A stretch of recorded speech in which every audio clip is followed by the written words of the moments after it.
Ryan Reynolds here for, I guess, my 100th Mint commercial. No. I mean, honestly, when I started this, I thought I only have to do like 4 of these. I mean, it's unlimited premium wireless for $15 a month. How are there still people paying 2 or 3 times that much? I'm sorry, I shouldn't be victim blaming here. Give it a try at mintmobile.com/save. Whenever you're ready. $45 upfront payment equivalent to $15 per month. New customers on first 3-month plan only. Taxes and fees extra. Speed slower above 40 gigabytes. See details. Hey, it's Austin James. If you're like me, trying to live your best life while living with diabetes, you can relate to worrying if you're doing a good job managing your diabetes. I use the Freestyle Libre 3 Plus sensor to get real-time glucose readings and see the impact of every meal and activity to make better decisions. The Freestyle Libre 3 Plus sensor can help me live life with diabetes on my own terms, and it gives me more time for the things I love, like being a dad and a musician. Now this is progress. Learn more at freestylelibre.us. For prescription only. Safety info found at freestylelibre.us. Being a marketer's no sweat.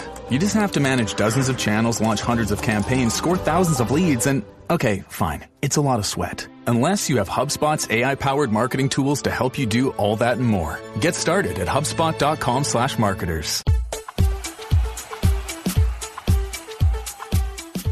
Hello and welcome to 1865, the Nottingham Forest podcast. I'm your host, Stephen Topless.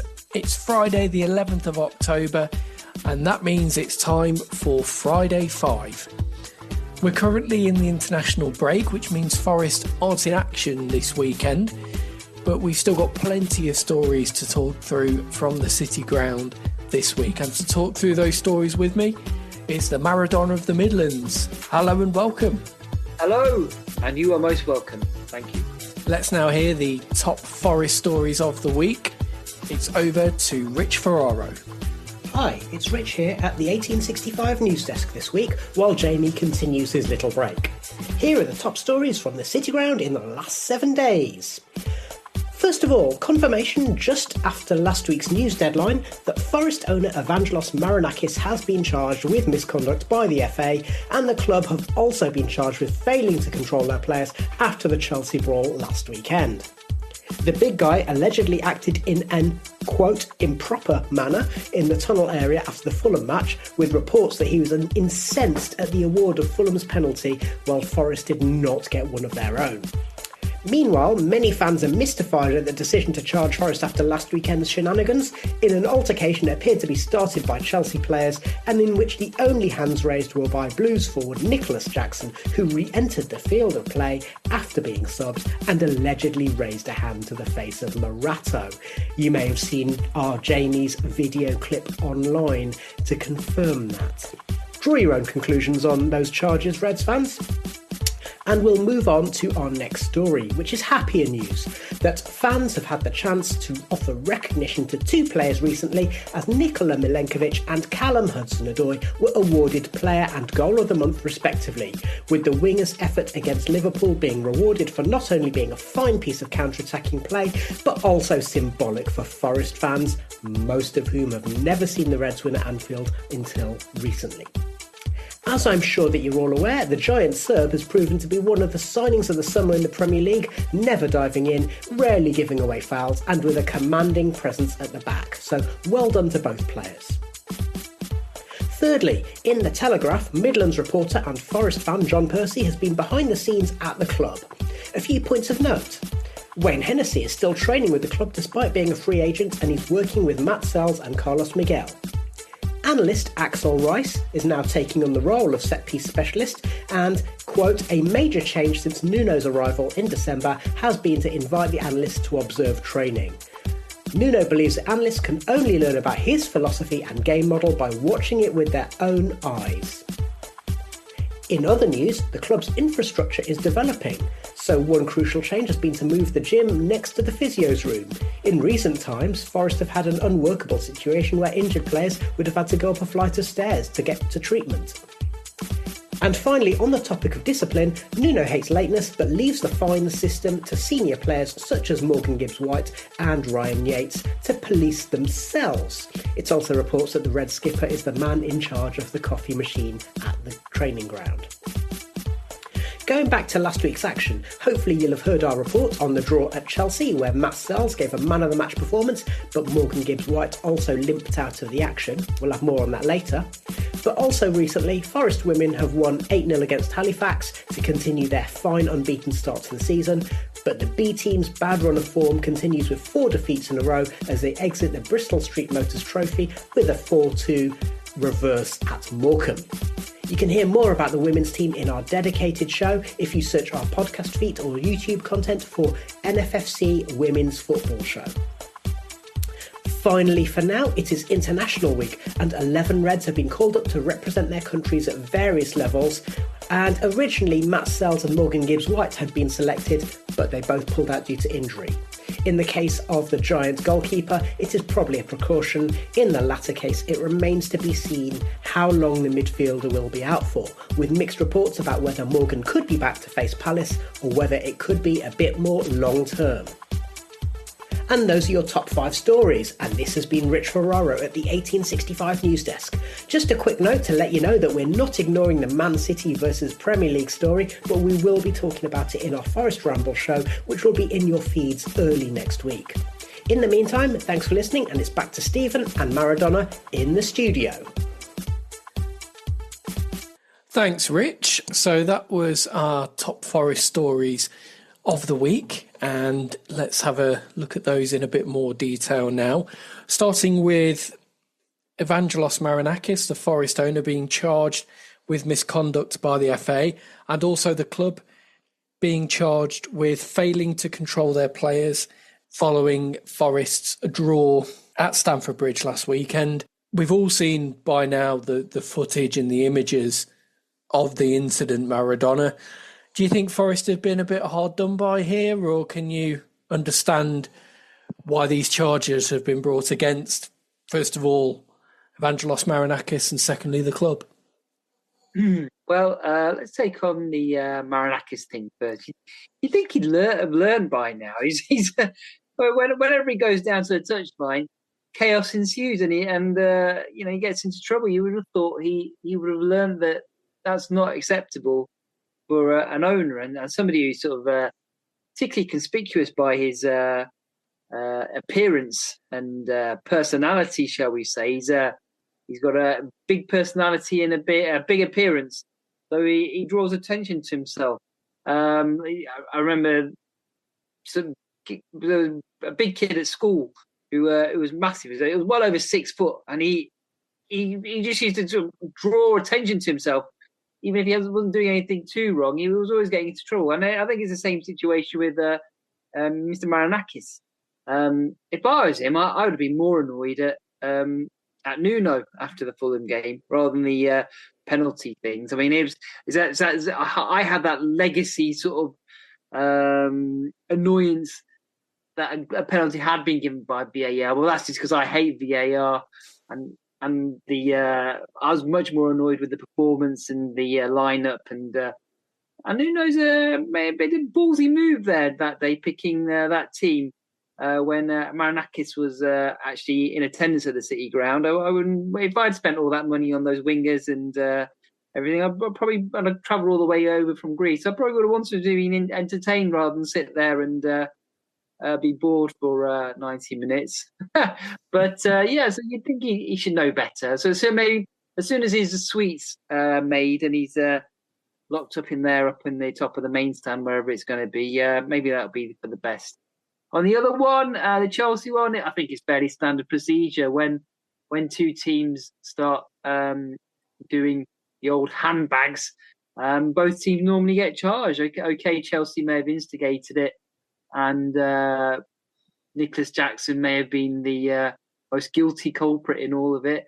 But once all the players pile in like that, it's standard procedure. They always get charged, and they'll get fined, I don't know, £50,000 or something. So that was fairly standard. I don't see too much to be upset about there. Probably the only thing you can be upset about is that Nicholas Jackson seems to have got away with it scot-free, which I don't understand why. I mean, people normally find a way of charging people for the smallest of infringements. So for him to get away with a slap like that is lucky for him, but probably poor form from the FA. I think a misconduct charge should be winging its way over to him as well. Do you think, had Jackson been wearing a red shirt instead of a blue one, that action might have been taken against him? No, I don't think so. I never buy into these sort of victim conspiracy theories that seem to be so popular among the Forest fan base.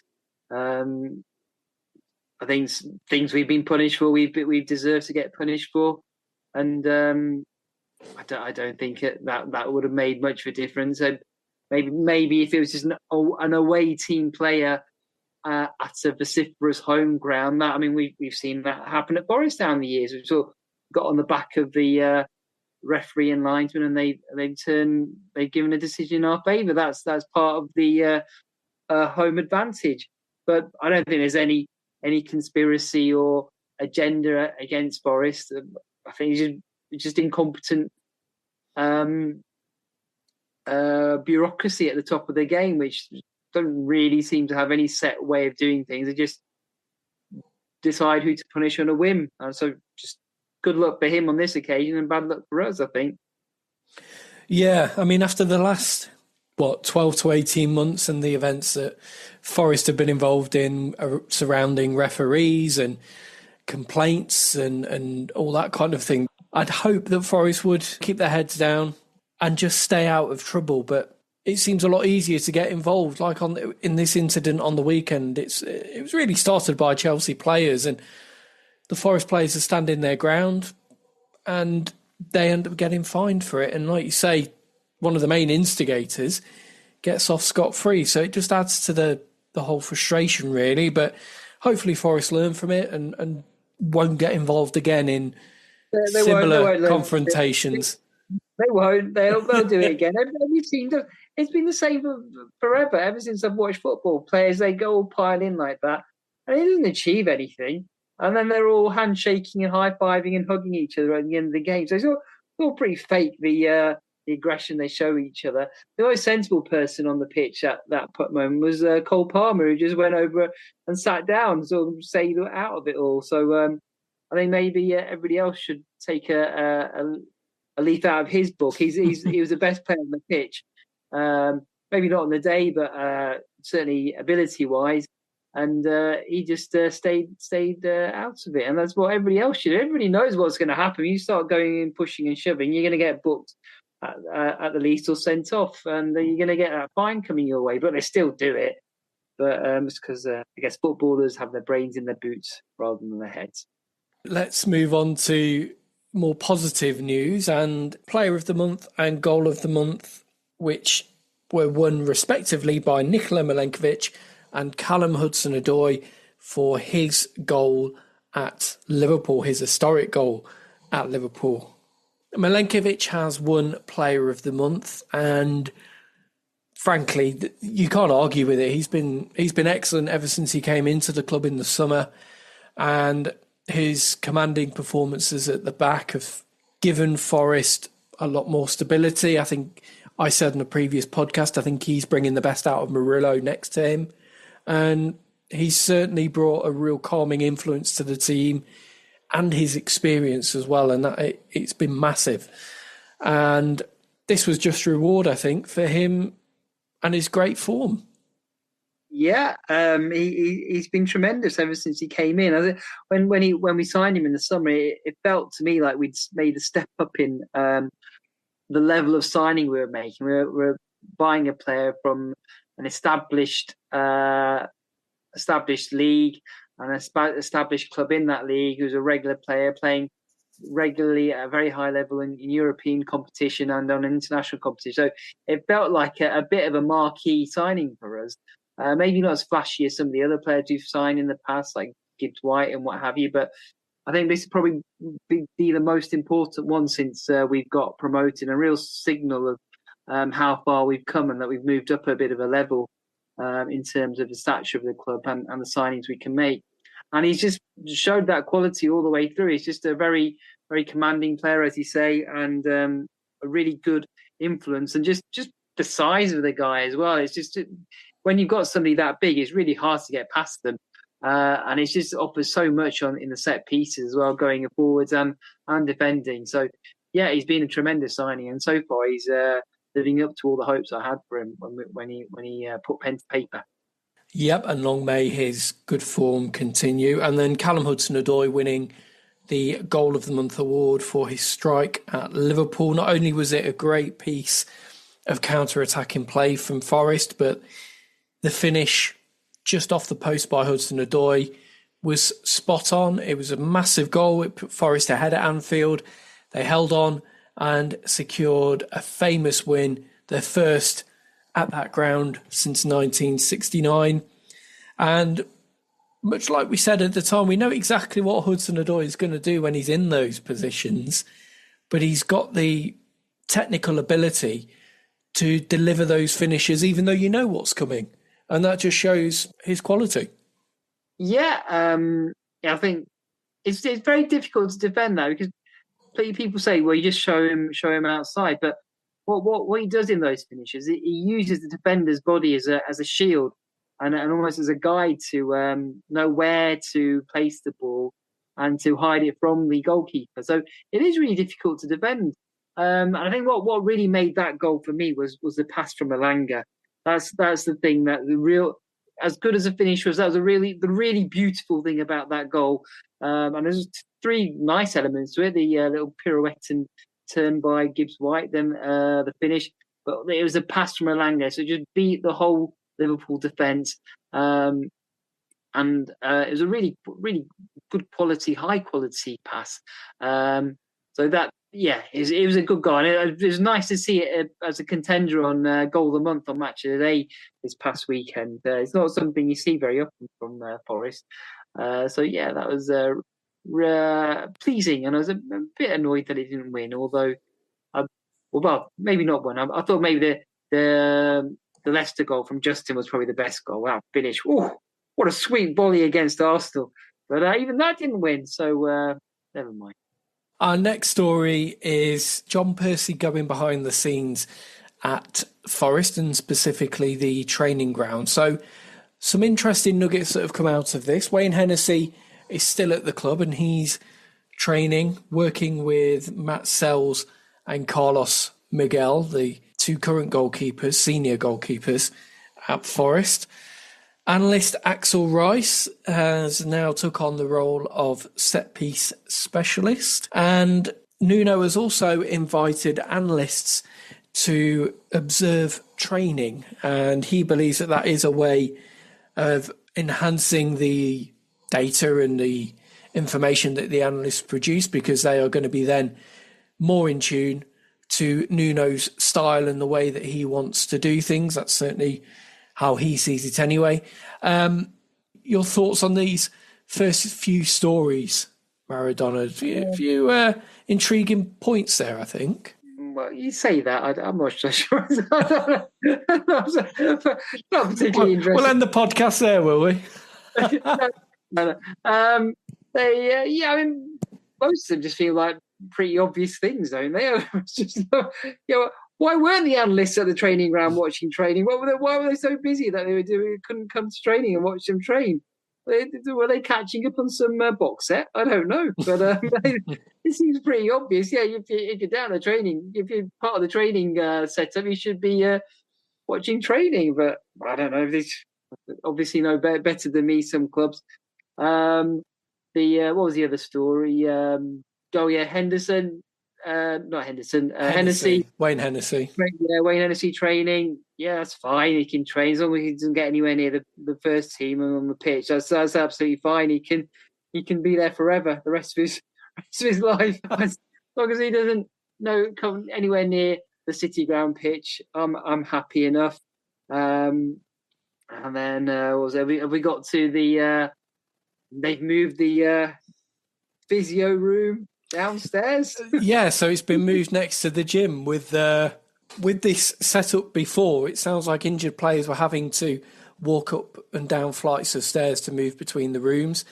Again, seems quite a common sense move to put the gym next to the physio's room. I mean, I quite find these little nuggets interesting, little just insights into how things work behind the scenes. The final bit on this, which I'm going to throw to you on, is that, first of all, the fining system is left to senior players such as Ryan Yates and Morgan Gibbs-White. And also, the Forest captain is in charge of the coffee machine.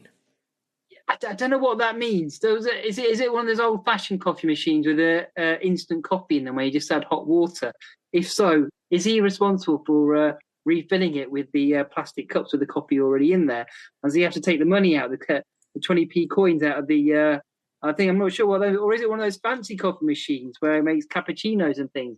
If so, is he the one who has to clean the steaming nozzle and things like that? I don't know what that means. What was it? What does being in charge of the coffee machine mean? I'm not sure. What do you think, Stephen?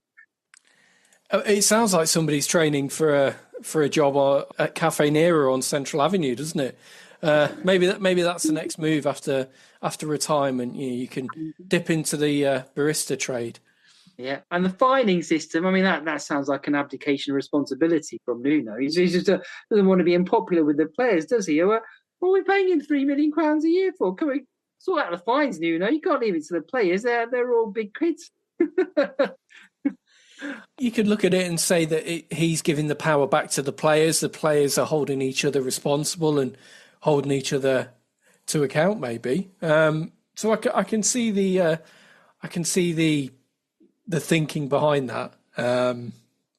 It's interesting as well, because just going into the article in a little bit more depth, one thing which I found interesting is that because of VAR, there's even more emphasis now in training on the timings of runs, forward movements, and when defenders step up. So it sounds like Forest are becoming a bit more savvy, a bit more switched on in terms of just preparing for games and just getting those little advantages. And it might sound obvious when you say it like that, but yeah, I think this increased attention to detail is a positive.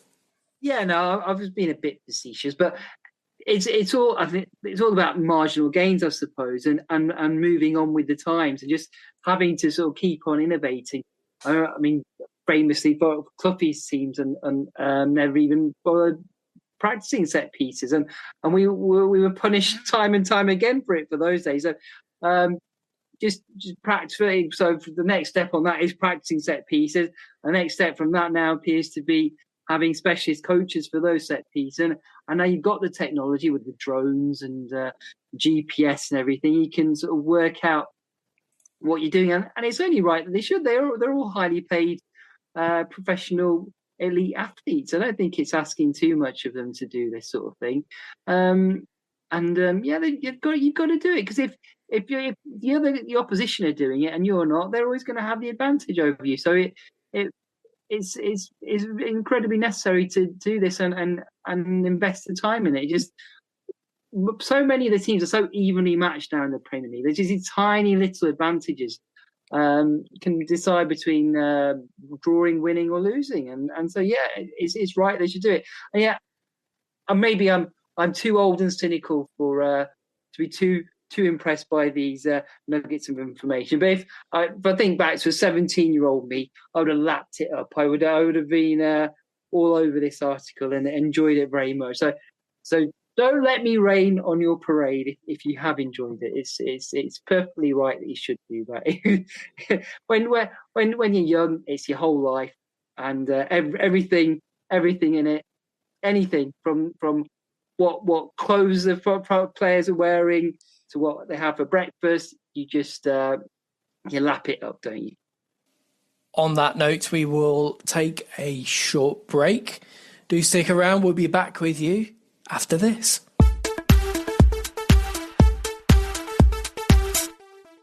Vice President Kamala Harris. I get it. The cost of rent, groceries, and utilities is too high. So here's what we're going to do about it. We will lower housing costs by building more homes and crack down on landlords who are charging too much. We will lower your food and grocery bills by going after price gougers who are keeping the cost of everyday goods too high. You work hard for your paycheck. You should get to keep more of it. As president, I'll make that my priority.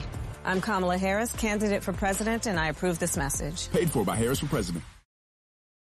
You're listening to 1865, the Nottingham Forest podcast. Welcome back to this week's Friday 5 for the 11th of October. It's Stephen here, and I am joined still by the Maradona of the Midlands. And let's take a dive back into the rest of our stories this week. Looking back on last week's action, Forest's draw at Chelsea, we have our match report in the archive. Do go back and listen to that. But recently, Forest women recorded an 8-0 win against Halifax. 8-0 at any level is a resounding result, and it continues Forest women's great form this season. However, the B team are not faring so well. They lost 4-2 at Morecambe in the Bristol Street Motors Trophy. But you can hear more about the women's team and, of course, our dedicated women's football show with Adam. Search our podcast feed or YouTube content to keep up to date with that.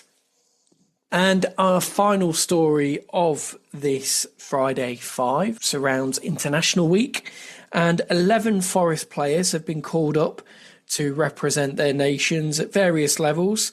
There have been a couple of injuries, so Matt Sells and Morgan Gibbs-White were called up for Belgium and England respectively, but both have pulled out. It sounds like it's more of a precaution more than anything, although in Morgan Gibbs-White's case, it's not clear yet just how long he's going to be out for. Reports suggest he could be back for the Crystal Palace game, which is a week on Monday, the 21st of October, Monday Night Football, but it could be a more long-term injury. What are your thoughts on these injuries, Maradona? Do you think it is just precaution and not taking any chances with two quite important players for Forest? Yeah, I guess. I mean, Morgan was clearly injured against Chelsea, so there's no chance of him joining up with England, and it's only right that he stays behind and gets treatment for it and rests up and fit as soon as possible for us. Matt Sells was the surprising one because he, right up until the last minute of the game at Chelsea, he was performing heroics and flying through the air, making fantastic saves. Used to be in the past that Forest goalkeepers would get a bad back injury. That's from picking the ball out of the back of the net too often. But that wasn't the case this week. So that was a bit of a surprise. But hopefully that is just a precaution. He'll be fit again for us for the next game. He's been a steady influence and does a perfectly fine job for us, a very capable goalkeeper. I was a bit surprised that people were sort of suggesting we'd sign another goalkeeper in the summer as a replacement for him because he's not good enough. But I think to replace him, you'd have to spend, with a better goalkeeper, you have to spend a hell of a lot of money. With the old restrictions on spending, I think our money would be better spent elsewhere in the team over the coming transfer window. So yeah, hopefully he'll be back for the next game.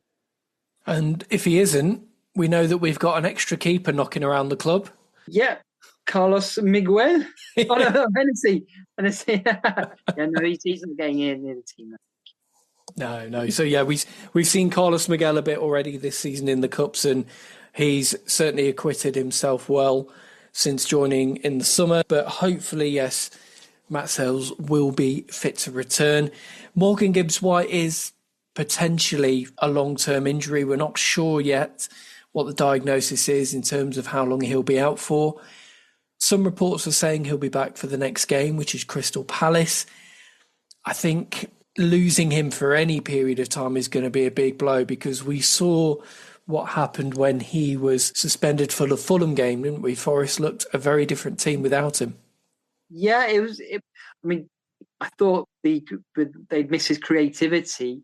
But it was more really the energy that we missed against Fulham. I mean, the rest of the team were very, very sort of listless and very low energy performance from all of them. There wasn't that somebody charging around, getting people going and putting tackles in and pressing. It was a very sort of laid back performance, which is not really what you want on a sunny Saturday afternoon at home against Fulham when you really want to be at them. So yeah, he's so vital to us. Let's just hope he is fit for the if not the Crystal Palace game, than the Leicester game, certainly. I think that would be important for a local derby. He'll be well up for it. Let's hope it's nothing too serious. Yeah, and those games that are coming up do feel like good opportunities for Forest to pick up points. So hopefully Gibbs-White and Sells will both be fit and ready to feature. So that brings us to an end to this week's Friday 5. My thanks to the Maradona of the Midlands for joining me. It's been a pleasure. Thank you as well, listener, for joining us.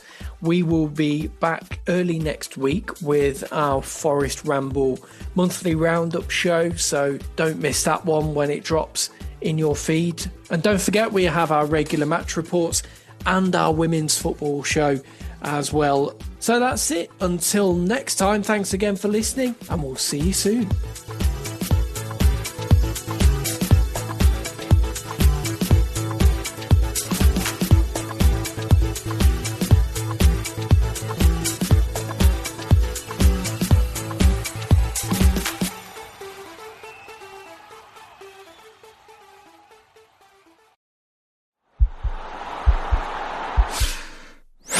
This podcast is part of the Sports Social Podcast Network.